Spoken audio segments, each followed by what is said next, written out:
To begin with, can you share your journey from being a student to your current role in the State Department? What pivotal experiences have influenced your career path, and did you participate in any student programs? Great. It's good to talk to you, Gemma. I entered the Foreign Service through the Pickering Fellowship, and that fellowship began to attract top talent from diverse communities, broadly, loosely defined to include not just geographical diversity, but socioeconomic class, different disciplines of studies. And so I entered right out of grad school, and that was in 2000. So I've been with the Department of State for 24 years. And some of the things that has really had a huge impact is my life experience. When I was 9, my family and I went to the U.S. Embassy in Seoul, South Korea, and we applied for our immigrant visa. And so fast forward some 15, 16 years later to be appointed and to serve at the very same embassy where my family and I had gone, but standing on the other side of the window. I had never forgotten the anxiety that my mom and I, and that we'd felt standing before an American vice consul interviewing us. And so using that life experiences, I have been able to use that platform and influence to bring about a level of compassion and empathy for all the visa applicants who come to the window, and also to the security guards, letting them know that the way in which that they welcome those applicants, that they experience them as ambassadors of the United States. And so from the very beginning to the end of that visa process, I just felt very committed to shaping the experience of each person standing before a foreign service officer, that they're treated with dignity and respect. And that goes same for my colleagues and my employees. And I'll stop there. That's amazing. Thank you for sharing. Could you describe a typical day in your role at the State Department? Yeah, what I love about our job is that there isn't such a thing as a typical day, right?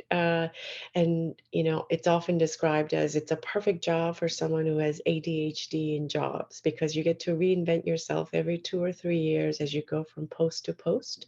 You don't ever do the same thing again. And from that perspective, you approach it with a sense of um, curiosity and learner's mind. But to give you maybe a an example would be when I was in Seoul, South Korea. Again, I went back, returned in 2018 for the Winter Olympics. And I was the Winter Olympics coordinator, and there is such a job.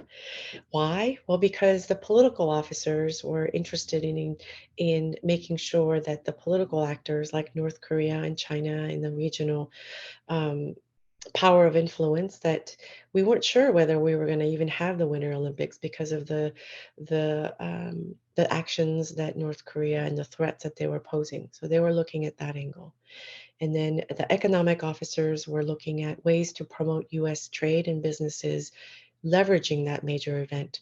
So in addition to Coca-Cola's and Visa's that were corporate sponsors, we had many small US businesses that were trying to enter the market, like winter apparels or winter sports, as well as tourism bureaus like Vermont or California saying, if you liked watching that cross country event, come and visit our ski slopes and bring your wallet with you, right? And then we had consular officers who were involved in making sure that the Americans who were visiting to watch that event, as well as the Team USA families and friends, that their welfare were looked after. So, should anything happen, if they lost their passports or if they got into an accident, that we would be the first line of care in making sure. So I view consular officers as very much like a social worker in an international realm. And then the management officer, we had tons of visitors, the presidential delegations for the opening and the closing ceremonies. And so, those of you who are interested in logistics, operations, HR, and finance, there are opportunities for you to serve as diplomats using your detailed oriented skills or your interest in looking after and managing the finance or human personnel issues. I think often people don't realize that as diplomats that we actually have um, many people who are in the admin side, not just on the policy side. And then finally, public diplomacy. That's where we do the people to people ties and cultural exchanges. And so we use a team Paralympics players to push an agenda on an important issue regarding disability rights and inclusivity and accessibility. So we took them around to speak with Korean lawmakers, influencers, NGOs, sharing their stories, inviting them to Paralympic events, and so now when you go to Korea, you'll see in the museums and public schools and public spaces ramps that didn't exist before. That was using diplomacy and people to people ties to compel the Korean government, the host government, to realize that democracy isn't just about economic prosperity, but that it is about inclusivity, right? And so, again, it's not using the power of US government to order a country to do what is a right thing to do, but it is using human people to people ties and connections, shared values to be able to compel them to do the right thing from them and by them. Amazing, very interesting spectrum. Um, what has been one of the most impactful assignments or projects you've worked on, and how did it contribute to the overall goals of the State Department? Gemma, I think it's the last one that I mentioned to you about, again, important social policies where we were not making much progress, in dictating that that's a violation of human rights, so in a way, diplomacy is really about um, helping each parties to see what's the shared value, what's the shared common interest. I often share this quote that diplomacy is patient accumulation of partial successes. And I love that because it's uh, it it signals that it's not a win or lose, that you don't have to be made wrong for me to feel right, that there are compromises, and that there's a patient accumulation of those small understandings that do accumulate into a deeper, sustainable connection. And so the diplomacy is really about those continual conversations that we can have together towards a mutual understanding. Amazing. And for students who are seeking a career in foreign affairs, what skills or experience do you recommend they focus on during their academic years? If I were to look back on my time in undergrad, I was so focused on a linear path to be as efficient as possible in graduating, to have it be made purposeful.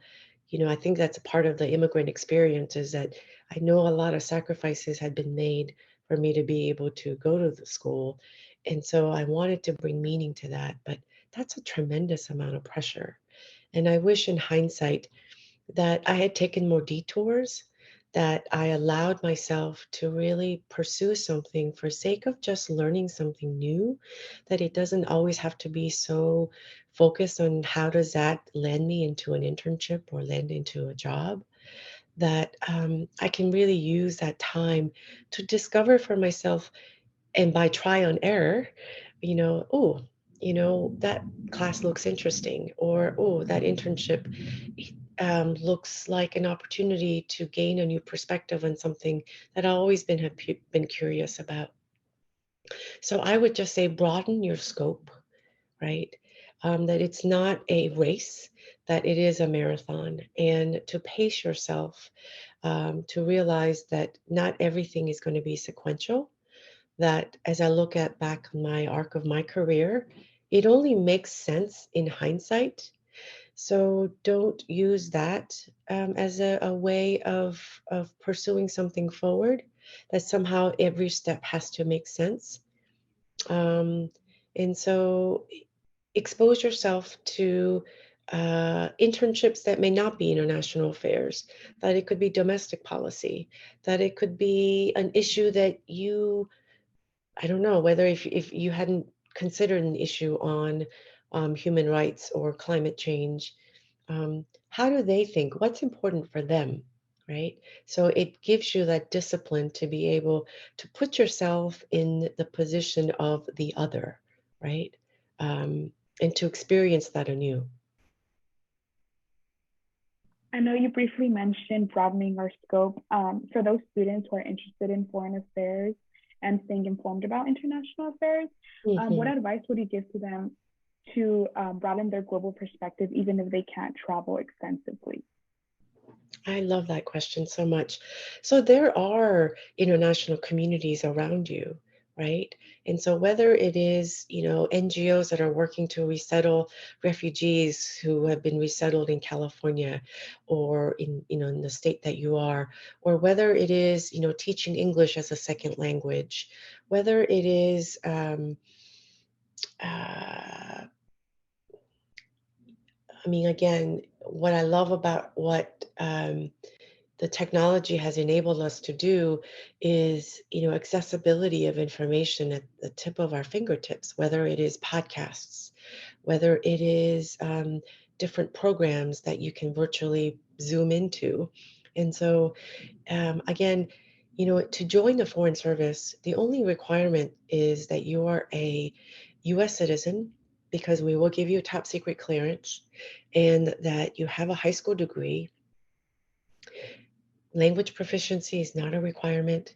Overseas experience is not a requirement, right? And so I would say don't let that limited self-belief that somehow that you haven't been overseas, don't let that discourage you from pursuing something locally that is international. How do you allow yourself to be a global citizen within your community by reaching out to those international networks?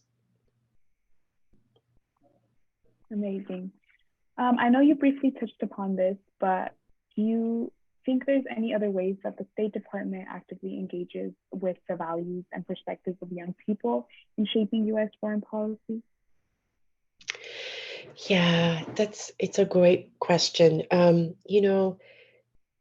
often get this question, from students to ask, like, with the changing of the administration, how do you continue to pursue the things that you feel passionate about? Are there times when it's a challenging course of action, when you believe in something, but the government's position is something different?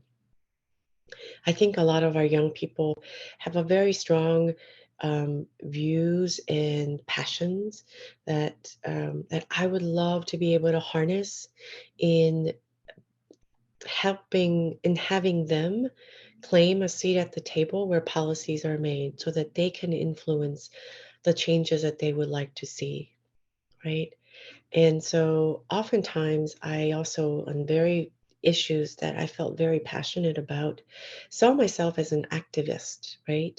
With a picket sign outside, claiming injustice but actually what I'm finding is how do I encourage and I think that's part of the role that I have as a diplomat in residence, you know, to be able to encourage the students, the young people, to say, to be able to affect a long-term sustainable change, we absolutely need your voice to be part of the system to affect the change.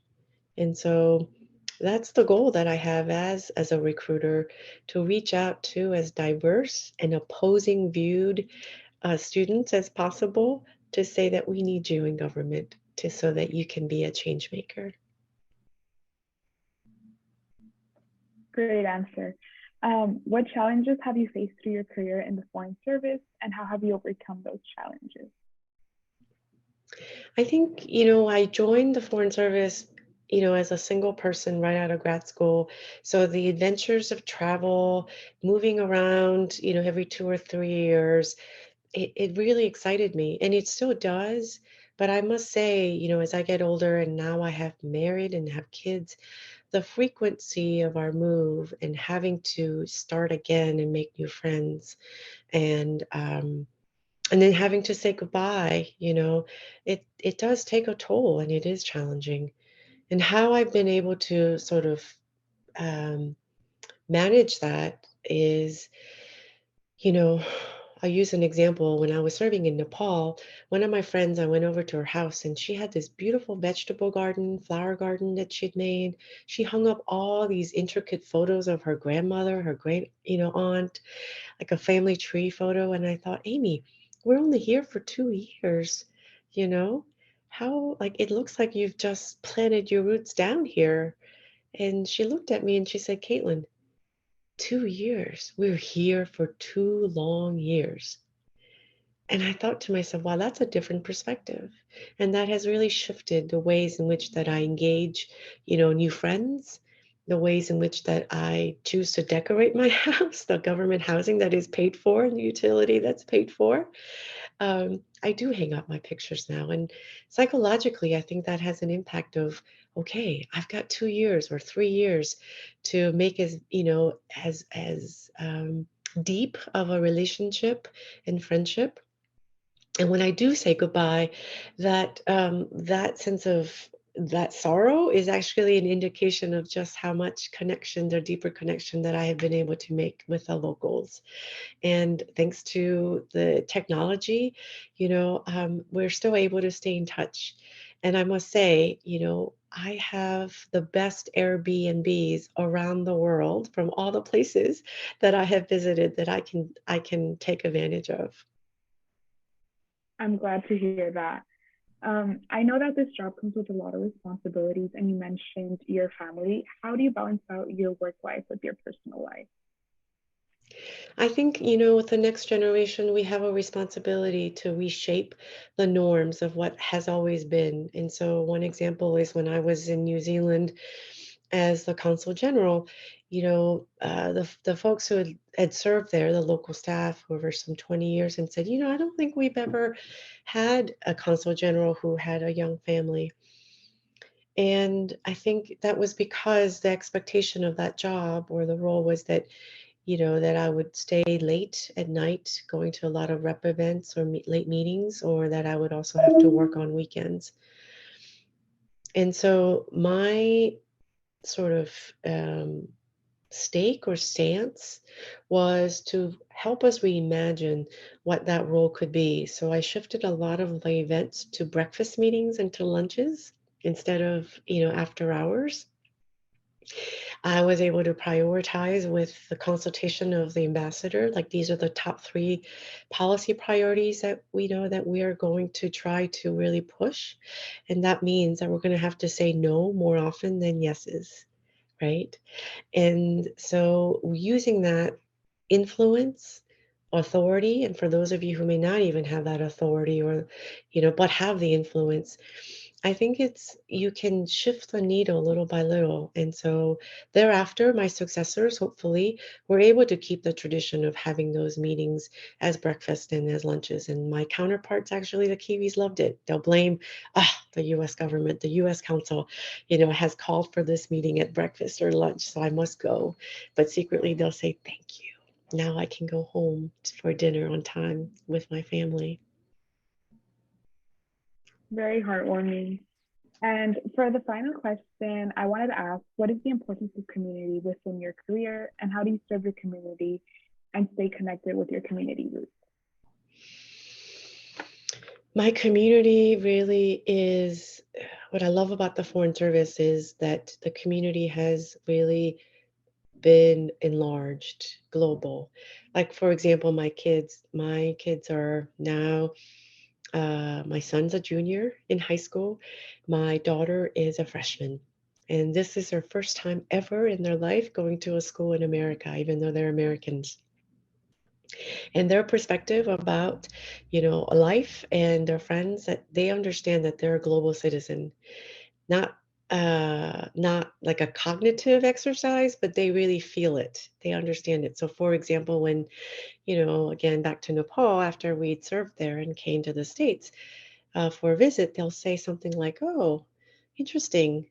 Because in Nepal, they drive on the other side. They'll say, here they drive on the other side. They don't say they drive on the wrong side. They just say, oh, they drive on the other side, right? It's a different way of being, different way of seeing the world.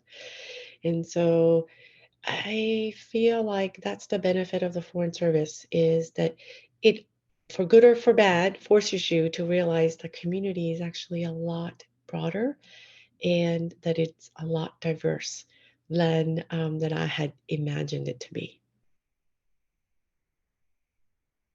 That's amazing. Thank you so much for all the info on your career trajectory. It's been great learning all about it.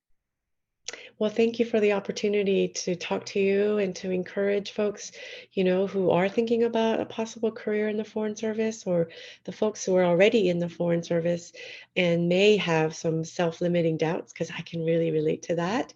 I hope that you will play bold and big to realize that you absolutely have a role in being able to contribute meaningfully based on the life experiences and the perspective that you bring, that there is a place for you at the State Department. Thank you so much for all of the advice and for taking the time to meet with me for this project. I appreciate it. Thank you, Gemma.